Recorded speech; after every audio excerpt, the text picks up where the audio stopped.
Hi, welcome to this panel discussion from FMA Festival.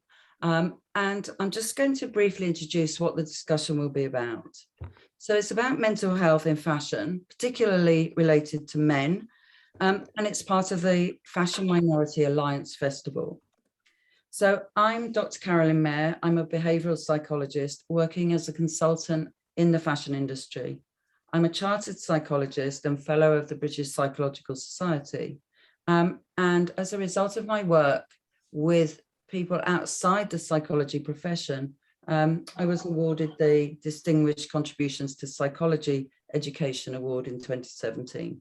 So I'm very proud of that. I set up the psychology department at London College of Fashion, part of the University of the Arts, in 2012, and left there in 2017 to pursue my role as a consultancy to help the fashion industry do fashion better, to be more sustainable and more ethical. So I'm very excited today to be joined by Arooj and Nawal. So let me first introduce Arooj.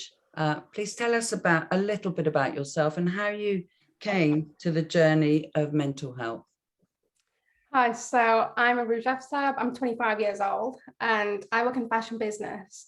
And I'd say mental health has always sort of been a significant part of my life. Like not I'm going to say being as struggling as some people may have, but I think the more I've elevated, I'd say in the public space, on social media and in the fashion business, the more I found it's become a lot more prominent in my life, if that makes sense.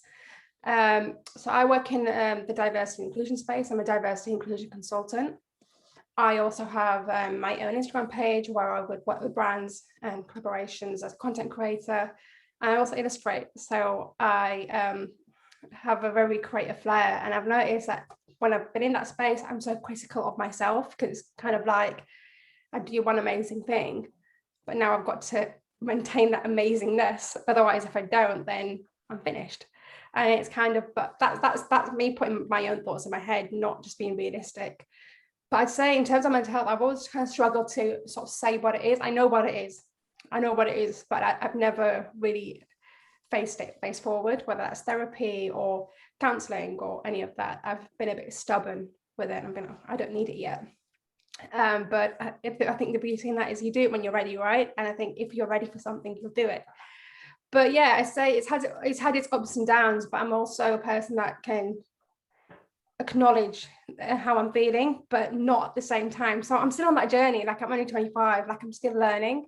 So I wouldn't say like I'm an expert at dealing with my emotions or my mental health, but I'm aware of what there is out there. I'm aware of things that are available, but I'm also aware of when I'm not feeling great. And I know that's when I need to just go MIA for a bit and just be by myself and rejuvenate sort of stuff. Yeah, that sounds very sensible. I think that's a really good thing to do. Okay, now I'm going to move on to Anwar. Welcome. Please tell us about your journey to mental health. Hello, my name is Anwar Bogrog, and I'm the founder and creative director of my label Bogrog. I'm also a fashion consultant. I work for different brands.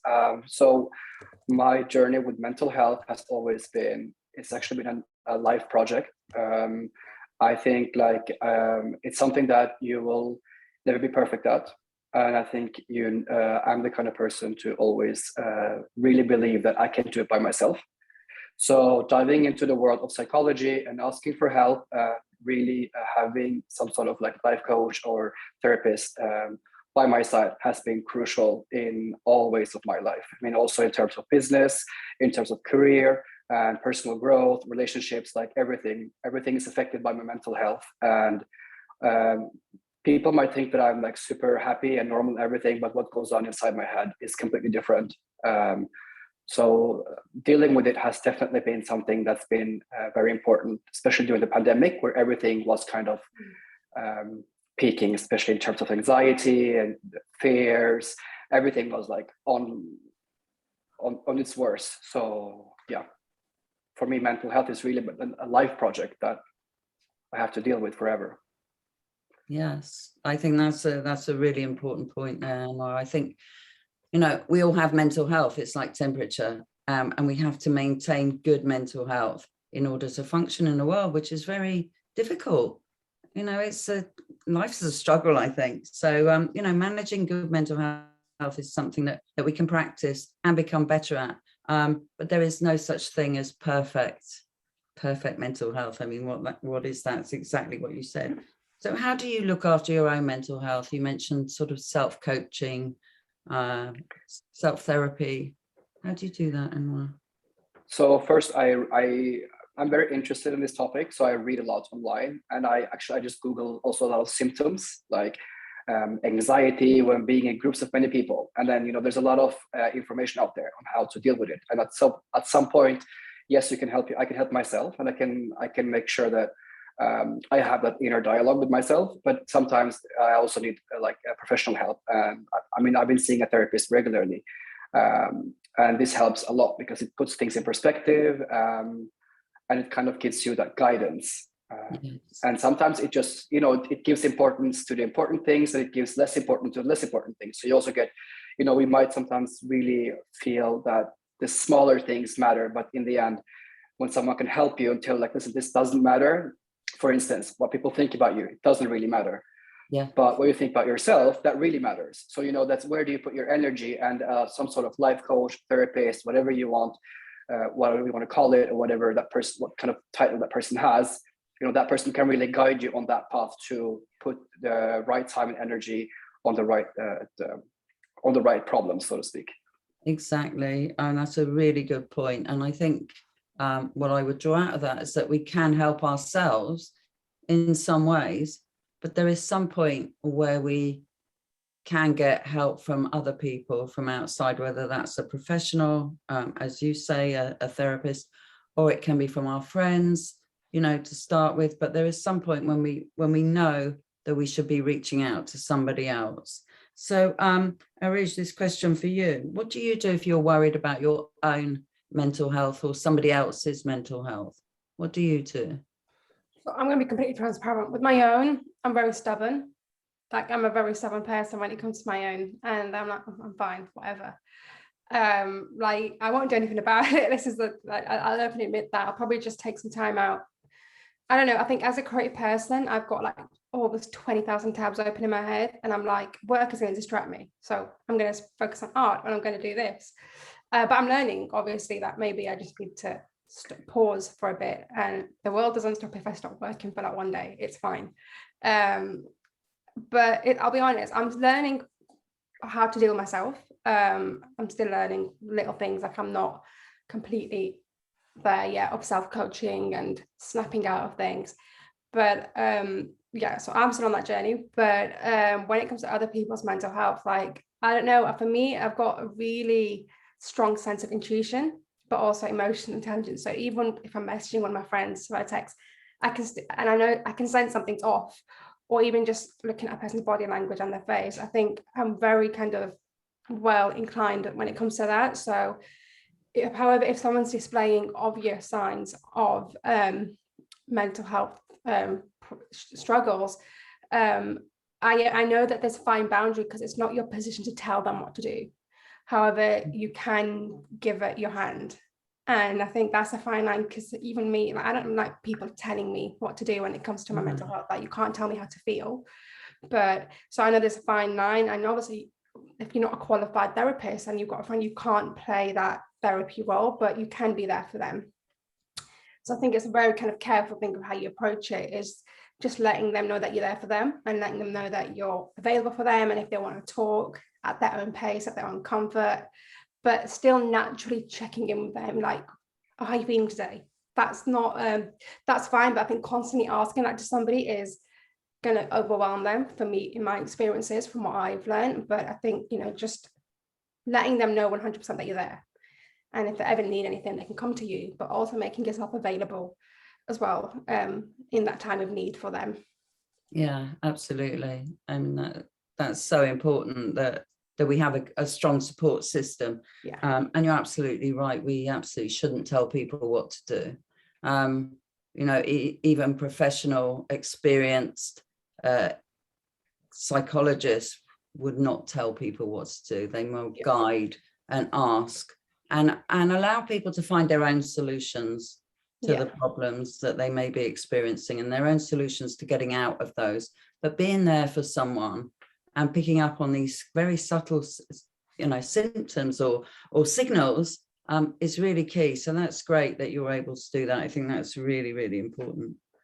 So I'm going to stay with you, Aruj, now. To your knowledge, what are the most common mental health problems in males?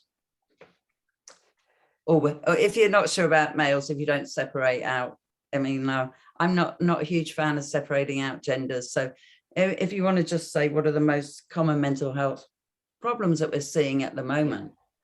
I think it comes in different forms. I don't think there's ever one way to, oh, this person's displaying mental health problems. Because in my experience, the people that are most confident and the most talkative and the most outgoing are some of the people that are struggling the most, and you wouldn't be able to tell. So I really don't know if there's a genuine display, but I think maybe a change of their again, you can't really pin it, because if someone's changing their social habits, that might just be them, you know. So it's kind of like, but I think it's the language they start speaking, or how they start presenting themselves, and how tired they might look, or how they're feeling. But then again, that's very one-sided sort of stuff, because I don't think there's ever a way to tell if someone has, in my opinion anyway, there's never a way to tell if somebody is displaying mental health problems. I think some people are very good at hiding it, and some people don't show.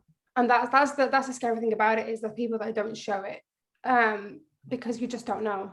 You don't know. But I wouldn't say I have a particular answer in terms of things that would display mental health, because you just never know. No. Okay, thank you. So Anwar, do you have a perspective or a view on this? What are the most common mental health problems that may be experienced by males and or all genders at the moment? I think a lot of our traumas and a lot of the things that causes bad mental health comes from the expectations that people put on you in society. So it can be your parents, it can be, you know, your teachers, it can be society as a whole, you know, like gender norms or whatever, you name it. So I think there are definitely different ways of showing different mental health, let's say, symptoms when it comes to males and females, simply because there are different expectations to different genders, which is, you know, part of the whole gender equality. You know, the whole discussion and debate about this is really redefining it. I think especially for males, it's really about not showing emotions, not showing, you know, any symptoms or any anxieties, keep it inside and maybe rather explode.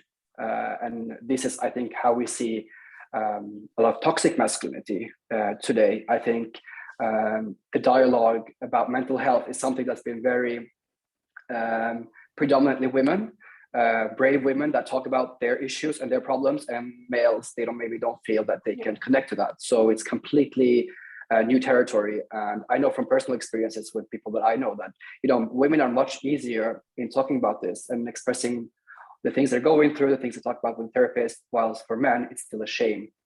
And I think this is toxic masculinity. It's the whole idea of being this man, keeping everything together, being the provider, not showing anything, you know, you're a robot, which causes basically, especially I think for heterosexual men, you know, it causes a lot of loneliness, it causes a lot of isolation, social anxiety, and, you know, it's really sad. And I hope, you know, I hope we could kind of target this in a different way. And like, I guess, like everything, we have to kind of separate things a little bit, even though we want to approach this kind of gender neutral.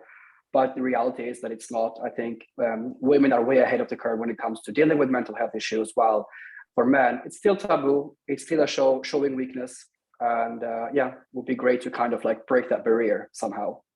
Yeah, I think I just wanted to add on to that. I think, go back to what Anna said, 100%. I think when you look at the mental health space, it's a lot of men won't come forward because of the fragility, and they don't want to show emotion because society does tell men they've got to be men. Men don't cry and men don't do this, and that's ingrained in boys, young boys, from a very young age. Why are you crying? You're a man, you're a boy, you don't cry over this stuff. And it's like, from conversations I've had with my male friends, it's like they don't show emotion because, again, it's how society accepts them in terms of when it's being sensitive. And being a sensitive man is not seen as, say, majority of the time, not a good thing when it comes to being in touch with your emotions. And I think that plays a very big part in mental health, because men don't feel they can come forward in that case because it's not available to them, whereas it's still hard for women, but I think women still have that accessibility in talking about their mental health easier than men do. And there's more access for women in mental health than there is for men, in my opinion. Whereas, or even all genders, if we're combining all genders of people that might be non-binary, or combining that, people who identify as women, I believe, have more accessibility when it comes to mental health. Okay, so I'm going to pick up on that point. I think you both make very interesting points there, particularly about how our socialization leads to our behavior later on in life, when we separate out genders, girls do this, boys do that. But I have seen changes in the mental health space over the last few years, encouraging men to speak out far more. Clearly, we're not there yet. But I haven't seen, and that doesn't mean it doesn't happen, more accessibility for women than men, or people who identify as women. I can't see how that could actually be.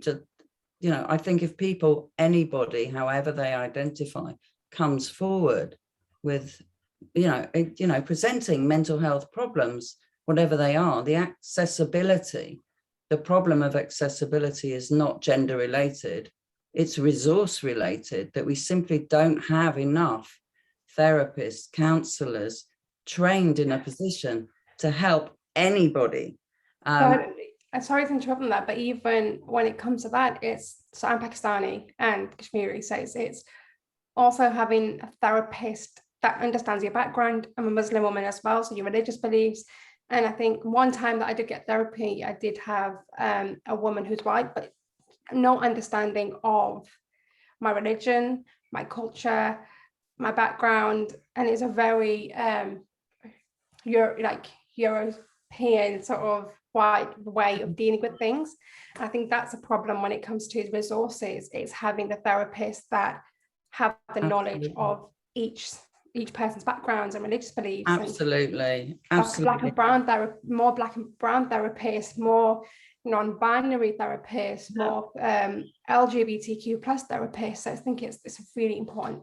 Yeah, absolutely. Absolutely. Totally with you on that. And whoever we are, finding the therapist who understands us, whether we're white or brown or black or whatever our religion is, it doesn't mean that if we have a therapist who is from that similar background, they are not necessarily going to understand us. Yeah. So it's always, it's always finding a good match is not perfect, but I totally agree that the education system, and it comes back to socialization. What do we expect our children to be when they grow up?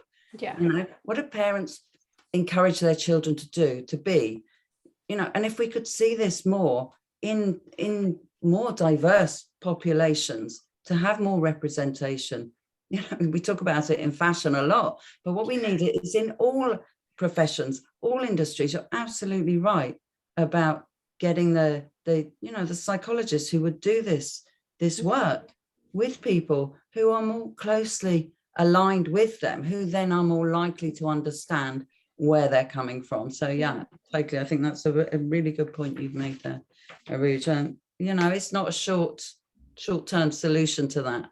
Yeah, it's not a short interlude either. And it's not like, cool, we got this because it's Mental Health Awareness Week and now we're back to normal. It's really, but also it's like we talk about what parents are asking their children to be, but I think equally the education system needs to teach this. Mental health isn't a new thing. I think it's a more prominent thing. So when we look at as far as I'm aware, that I think the rise between 16 to 24-year-olds of mental health, if I'm correct, I won't quote me on that age, but it was 2010. And what happened in 2010 was Instagram launched. So it's kind of like the more rise of social media, the more bigger the mental health. Even now, the pandemic, we are seeing people my age group, older, younger, really struggling with the mental health. Yeah. And it's like, well, I think it should be a compulsory lesson in schools. I think it should be compulsory teaching, at least, if it's not once a week, at least once a month, where mental health is spoken about in curriculums.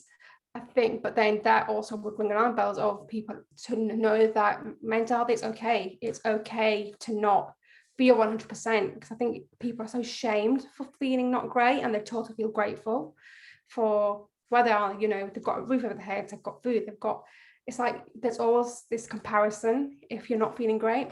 So I think, the education system needs to change massively, but also there needs to be accessibility for people who don't necessarily come from privileged backgrounds to have access to mental health. People from marginalized groups to know about mental health and where they can access it, because not everybody can afford to pay a therapist, and the wait list under free healthcare is super long. So how can they go about it? Yeah, well, that goes back to our last point about there not being enough. Yeah, there are not enough trained therapists, counselors for people. But I want to make the point here that mental health is something like temperature. We all have mental health, and it's on a dimension, so that we can't say, mental health is a new thing or isn't a new thing. Mental health, we all have mental health. It's on a dimension. It's either better or worse, and it varies according to individuals and according to situations. But what is really important, and I agree in that, in what we demand of people, we have to understand that humans are fragile. And we have to understand that managing ourselves in the world is not easy, and that it is okay not to be okay. And I think this is something that is very important. But there are different aspects of mental health problems. Some are far more serious than others, as we can imagine. And if we go to the full depths of clinical psychology, and then we're going into areas where it's more complex and wouldn't need to be understood by everybody. But learning how to deal with daily stressors that then lead on to anxiety or potentially eating disorders. You mentioned Instagram here, so that goes hand in hand, is something that absolutely could and should, I believe, be pushed out of school. I want to come back to Anwar here. So you mentioned very early on when you introduced yourself, how you felt during the pandemic. Could you expand on that a little bit now, Anwar? Yeah, it was very weird. It was something very subtle. So when I look back to it, it's a little bit scary because I wasn't as aware of it then as I am now. But I was feeling very anxious, as everyone else. The uncertainty was really, really difficult to deal with, and everyone around me was feeling the same way. It was just, such a difficult time, something completely unexpected, something that we've never experienced before. So I had a lot of anxiety, couldn't sleep. I was very, very, nervous about my future because I'm a consultant, like I said, and I freelance a lot. So obviously everything freelance was gone. And I started seeing, certain behavior patterns that was very, very strong in that particular moment. For instance, like getting angry very quickly, very emotional. I was very unstable. So, and then I started working. Then I got a small project that I worked on, and I noticed that I could feel the nerves on my skin. Like I was feeling really, really bad. Mm-hmm. I wasn't really aware of it, but it was just like the months of reading the news, seeing it spread everywhere, and like, oh my God, now it's here, now it's there. You can't travel, and I have a brand. I produced it in Morocco, so I couldn't travel. So I was basically like parked in Europe, waiting for borders to open. And it took me like 1.5 years for them to open. So, I was feeling really, really, really shit. Unfortunately, I wasn't really aware of it until then 6 months later that I reached out to a therapist who is Arab, same as me, who is also queer, same as me. And I spent a lot of time finding someone, and that was really, really good. the dialogues there were really, really good. He's someone that went through exactly what I went through, just a little bit before me. So we kind of aligned. But yeah, it was just like, and I've always known that I have problems with anxiety. I have problems with a lot of things, but there I could really see it in front of my face. It was just either you deal with it or you become one of those who have this problem for the rest of your life. And so you're dealing with it now, or you feel that you've dealt with it, or is it an ongoing process? Honestly, some days I feel like, oh, like I have really, I've overcome this. But then other days I'm just like, oh my God, this is never going to end. This is always going to be like this. It goes really up and down. It depends on my diet. It depends on my sleeping, alcohol, caffeine, but definitely it's an ongoing journey, and it changes sometimes shape. Sometimes I have anxiety with people and other times I have anxiety for my job, but then with people I'm amazing. And then I work on that and then the anxiety goes back to my job again. And it's just, it's just the way I'm wired now, I guess, but it's really important that I'm really happy that I'm aware of it. Yes, absolutely. And I'm sure you're working through it. And, these things that you're mentioning, you do this, you do that, it's affected by this or that. I mean, those are huge milestones to be recognizing those as you go. Thank you. We haven't really spoken about how the fashion industry affects or influences our mental health. So, Arooj, would you like to comment on that? I'll be honest. When I was studying fashion, I was like, this is going to be the job of my dreams. I know I'm going to work in the fashion industry. Got into the fashion industry and I realized, oh man, this is not what I imagined it to be. Like, it's amazing. It's a beautiful, beautiful space. It's incredible, but it's also not what I imagined it to be in terms of being seen. And I think going into spaces where you don't see yourself, obviously it makes you want to work harder. You're like, I'm going to be seen. I'm the only brown woman in this room. I'm going to be seen, but also not being taken seriously. And then I think that has a knock-on effect with, well, I know I'm good at what I do, but I'm not being taken seriously. So then you can start questioning yourself and it develops this imposter syndrome, being like, am I good? Am I not? Is it this? Is it that? But that is like one whole thing aside. But I think when we look at the culture of the fashion industry, and it's changing, I'll be honest, it's changing with the range of models they're getting now and all that sort of stuff. But for me, I've never personally been affected by a model. I've never been affected by looking at a model and being like, oh, I want that body. I think I'm come from a very privileged place saying that. But I think the fashion industry, does it cater to mental health? I think it's very fast paced.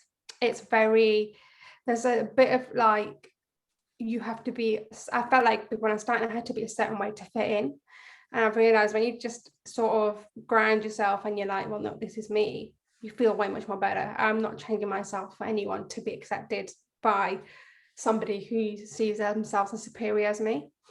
But it's an interesting one because I don't know, I think the fashion industry, I think it's more digital media than it is a fashion industry. It's what we then see online. The fashion industry is one thing, but the fashion culture online is another thing. And I believe that as a blessing as social media is, and it's incredible, it's also extremely toxic with cancel culture, or, you could say one wrong thing or do one wrong thing. And you're scared to be cancelled essentially because people just don't understand you, or how outspoken you have to be in certain things. But in terms of fashion industry, like I work in it, I enjoy my job. I enjoy what I do. I enjoy the clients I work with. But do I think that it could be a bit more sensitive to mental health? Absolutely. Absolutely, because I think there's so many elements, whether it's job opportunities, growth, having managers that understand you and support you. Then the other face of it is campaigns, advertising, wording, language, terminology, communication, everything that goes across that has an impact, whether it's positive or negative, on someone's mental health. And I think that's but I'm intrigued to hear from Amar, because I know he's got his own brand, so I'm intrigued to hear how his thoughts, because I'm still trying to figure it all out, so I'm intrigued. I think so when you have your own brand, there's no such thing as people caring about your mental health. You have to care about it yourself. So you become your own boss, you have to chase happiness. You have to find it yourself, because nobody's going to give it to you. It's a ruthless industry. it's built this way, and many industries are like this, especially if you put yourself out there, like people don't really care. And I mean, that's how it's probably always going to be. But then I think it's really important, like how you deal with it yourself and how you take responsibility for your own mental health is very important. Then you have another aspect, which is like job wise, like you mentioned, like advertising, design departments, whatever. I mean, it is changing, but I also think we had a few years now where fashion students were, you know, everyone was a fashion student. I think maybe, I hope this is a little bit less now, because maybe people will want more secure jobs. But it was I remember, like, you know, like 300 graduates in like one school for 1 year. It's not possible. There are not enough jobs for everyone. So, you know, it becomes the job market becomes very saturated, and this creates opportunity for the brands and employers or whatever to really, you know, take advantage of these young people. So I think, I know as we're going forward, I think it's changing slowly. We are becoming more aware of things, you know, we're becoming more of our own mental health, about representation, about diversity at work, you know, how can people feel better in this industry, because it doesn't have to be so cutthroat, so mean, so not serious. But I definitely think there are two different aspects. One, when you are working for yourself, and one when you work for a company or work on a project, then they're just two different expectations, I think. Okay, really good points from both of you there. Let's hope the fashion industry takes note on that. So moving on, and something that Aruj has mentioned a couple of times here, what about social media then? So it's can be toxic. It can also be very positive. It can encourage more acceptance. So what is your take on the relationship between social media and mental health? So if I put myself in this position, like I know I've always had some form of anxiety, but I didn't realize it until my page grew on social media. I was like, oh my God, this is so weird. But it's not that, I think people's expectations, but I think when you start off on social media, you want to fit to the status quo. You want to be like, I want to fit in just to be accepted. But the problem with social media is that it's there's a very, how do I word this? There's a very kind of thing, no, you're wrong or you're right. Nobody's willing to listen to each other as much. So it's kind of like, you know, you can post a picture, and then you might get some comments, you might get some like really crap DMs. But I'm in a position where I've never had to deal with trolling as such, but I've been around friends who have, and it affects them a lot, because it's like they haven't done anything, they haven't harmed anyone, they haven't killed anyone, they haven't done anything, they're just being themselves online. But the kind of trolling online is bad. And on top of that, I think, you know, the whole numbers, how many followers do you have, how many likes do you get, it's a sense of validation and a sense of like, every time you see the likes, comments, dopamine, you're like, yeah, I've got this many likes or that many likes. I used to be like that, if I'm being completely honest. I used to watch the likes come in, and now I'll upload a picture, get off my app. I really can't be bothered to monitor what happened to my social media. But it took me quite a while to be like that, because we're in a very influencer culture as well, where everyone's an influencer, and everyone wants to work with brands, but in order to work with brands, you've got to get the engagement. And that isn't necessarily true. I think if you have some sort of substance to yourself, brands will work with you. And I think it's just a matter of how you place yourself and who you are and what your messaging is. But yeah, the sort of digital space beyond that is, I guess the biggest thing that I've seen that takes up people's mental health is trolling, is the online cancel culture. Is a toxic, cancel culture is very toxic. I don't believe in it. I believe it's not progressive. I don't think you can just cancel someone up having a different opinion to you. Obviously, unless it's like the most extreme thing, then that needs to be addressed. But whether it's like people that have just made a mistake or something like that, I think yes, it should be addressed, but I believe in accountability, and more than I believe in cancel culture. I'm like, we can hold people accountable, we can't cancel them out. Like canceling someone out and ruining like their whole life is the next extreme, you know. But I think there's a whole thing between validation on Instagram, on Twitter, on Facebook, on whatever, TikTok, whatever social media app you have. There's that sense of having that validation. And if you don't feel validated, then you're just going to make yourself feel worse online, because you're going to keep posting until you feel validated. And I think that there's a correlation between that and the trolling. And then, but I'm in a place where I've never had to deal with trolling. Touch wood, I don't have to. Let's bring Anwar in here to hear what you have to say about social media and mental health, Anwar. I think social media can be used in so many different ways. I think sometimes we have to tell ourselves that it's our responsibility to kind of like, how do I want to digest this content, you know? Because because there's some random weird reason that we think that we should live the lives everyone's living on social media, but we don't feel this when we watch TV, or if you see a big billboard poster of an artist, you don't start crying and be like, oh, I want to look like that, or I want to be that. It might affect you to a certain sense, but social media there's like, it's very new, it's very young, so we kind of don't know how to feel around it. But I think it's everyone's responsibility to use it and then disconnect from it, enjoy the content, feel entertained. Nowadays, there's so many funny reels out there and pictures, like it's becoming really like a humor portal more than showing off as it maybe was 10 years ago. So now you really feel like, okay, it's up to me to really, you know, yes, I might see a video of a party in New York and I really get FOMO, but it's also my responsibility to be like, listen, my life is great. I am here, I am safe, I have the people that I love around me. You don't know what people are going through. And I had a lot of FOMO when I was younger, and I used to reach out to people, like straight out reach out, be like, your life is amazing. Like, I wish I had your life. And then they will be like, I haven't paid my bills for 6 months. Like, I will be homeless in a week. And you'll be like, what? I thought your life was amazing. So, I mean, these kind of very valuable conversations also just really strengthen the idea of like, don't believe everything you see, and just like digest it a bit lightly, you know, just see it for what it is. It's an image or a video.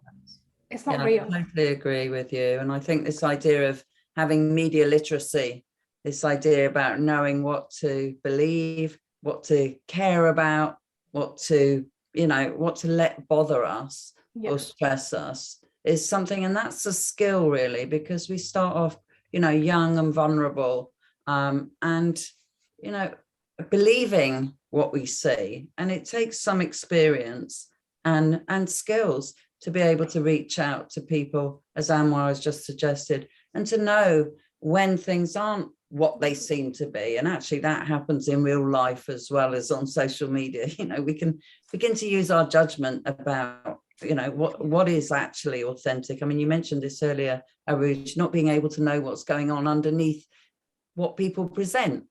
You know, and it's the same, we don't know really. So I think that's great advice you've both given here about social media. Can be good, can be bad, but we take it with a pinch of salt. I mean, it's amazing. It's made my career. I'll be honest, it's made my career, and I can't not credit that, because I think it's an amazing space. Digital media is incredible, but I think there's certain people that will abuse it because whatever, they might be going through something themselves. So in order to spew hate, they'll feel better about themselves. But I think there's a fine line between using it until it doesn't affect your mental health. I think using it in a way that makes you feel good. We have the phones in our hands, we have the apps, we are in control of what we see. I think once you feel that power, and it will come to people eventually, you choose what you want to see. And that's what I've learned. If you don't like someone, unfollow them. If you don't like what you see, unfollow them. Like, we don't owe people anything or an explanation, you know? So I think follow the people that inspire you, and just, I guess, make you feel good about yourself. You don't need to be following everyone. Yes, exactly. That's great advice. Absolutely. And same in real life. Yeah, if you don't like someone, then don't be friends with them. Yeah. Don't spend time with people who bring you down. That's, you know, if you can absolutely avoid it, then do. Absolutely. So it's the last couple of questions here. One is, does having good mental health mean being happy? So Arooj, I'm going to ask you that one. Does good mental health mean being happy?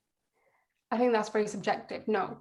I mean, just because someone's happy, does that mean, because someone could have bad mental health and they might be happy? This is what I mean by you don't know. Like for me, I'm a very sociable person. I'm a social butterfly, and oh, you always have confident and smiley, but inside I'm like, oh, I'm burning. Like my head's like gonna explode at any moment. But no, because I think not at all. I think that would be to mistake someone just because they're happy, if they have good mental health, then that's what's damaging to society, because you're like, oh yeah, they're fine. We don't need to worry about them. I think every single person has mental health, whether it's good or bad. Yeah, There's a exactly. spectrum of good and bad as well, and we can't decide what's good and what's bad. So I just think no, I wouldn't agree with that statement. No. Okay, great. And Anwar, your take on that? I think mental health and happiness, I think, of course, the goal of having good mental health is to feel happy, but being constantly happy is not possible. Having good mental health is not possible like all the time. You can have it to a certain extent, you can work on it, but I think you can have bad mental health and be happy for a moment. You can be happy for sharing a moment with someone you care about, and you can have really good mental health and lose someone you really care about and feel really unhappy. So I don't think they necessarily have to go hand in hand. They touch each other somehow. Like good mental health might make you happy, bad mental health might make you unhappy, but the other one doesn't exclude the other. Yeah. So it's a bit like, Okay. So really good answers and good discussion right the way through. So the last question I'm going to ask now is, how can we reduce the stigma of mental health problems? Oh, I think dialogue is really important. Dialogue, and really, for the people that you care about and the people that you love, really doing the dialogue the way they feel comfortable about it. So is it in public? Is it private? Is it a message? Is it, a call? But make sure that people around you know that you are taking your own mental health very serious. Maybe that way they would feel encouraged to do it for themselves. Maybe they would do it completely privately and hidden, but I think that at least making sure that everyone knows, not everyone, but that people around you know that you're going through things and you're dealing with it in a certain way, that maybe they will feel less, like, I don't know, fragile or anything. I think dialogue is really important. And then of course it's representation, really making sure that people don't feel alienated when they have, bad feelings, because everyone has them. Yes, exactly. Aruj? I agree with what Anwar said, but I also think our education system needs to change. My little sister's 12 and she's started high school. She's year 8 now. She's going to be 13 in December, and it's like she gets bullied sometimes, but also like she says that the kid who doesn't play with anyone gets bullied the most. And I think the kids, honestly, the younger generation, I find are not terrifying in a sense, but ruthless, but they're also not aware, but yet they're still so social media savvy. So this is a generation that's grown up on social media, has these expectations of what's cool and what's not. So when they're seeing someone that doesn't conform to that, bullying culture starts, and they don't understand how that can impact someone's mental health. But also, it's society, right? Society is just like everyone on a pedestal of what's cool, what isn't, what we should talk about and what we shouldn't. The education system needs to introduce a curriculum on mental health that is from, whether I think primary school or high school, it needs to be spoken about. Then I just think it could be a great deal of good where people are aware of it, and how, if they see someone, how they can help someone. So one, I'd say the education system. 2, workplaces need to address mental health more. Working days, how much pressure they're putting on their employees. So it's all, again, context, speaking about it, and to being like, look, if you want a day off for your mental health, that's fine. Not making people feel bad because they're not feeling good.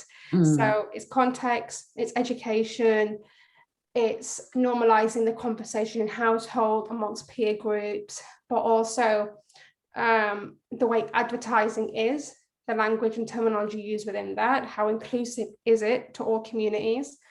And if we're spending millions per year on advertising for whatever we advertise for, I'm pretty sure we could put a percentage of that for mental health ad to be running every few months globally for people. Like these YouTube ads we see YouTube ads, and it's not really relatable. Why can't we pop in a mental health ad in there? Why can't we just just to wake people up a bit, you know? So I think the budgets within that need to be, but also, as we mentioned earlier, more Black and brown therapists, more therapists who understand culture, background, and religion, and making that accessible.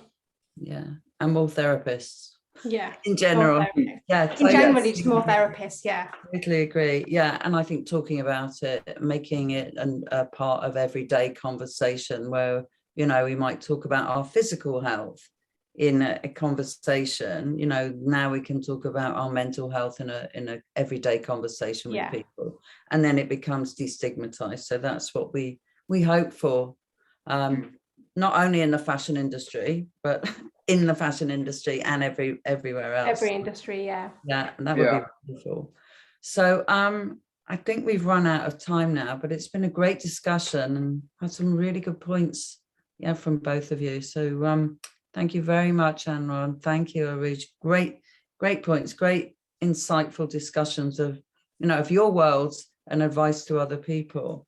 So thanks very much for joining the discussion. And if anybody watching this video feels that they have been touched by anything that we've spoken about, please do contact your GP or Mind for support, which is out there for you. Thanks very much. Thank you. Thank you. Thank you. Thank you so much.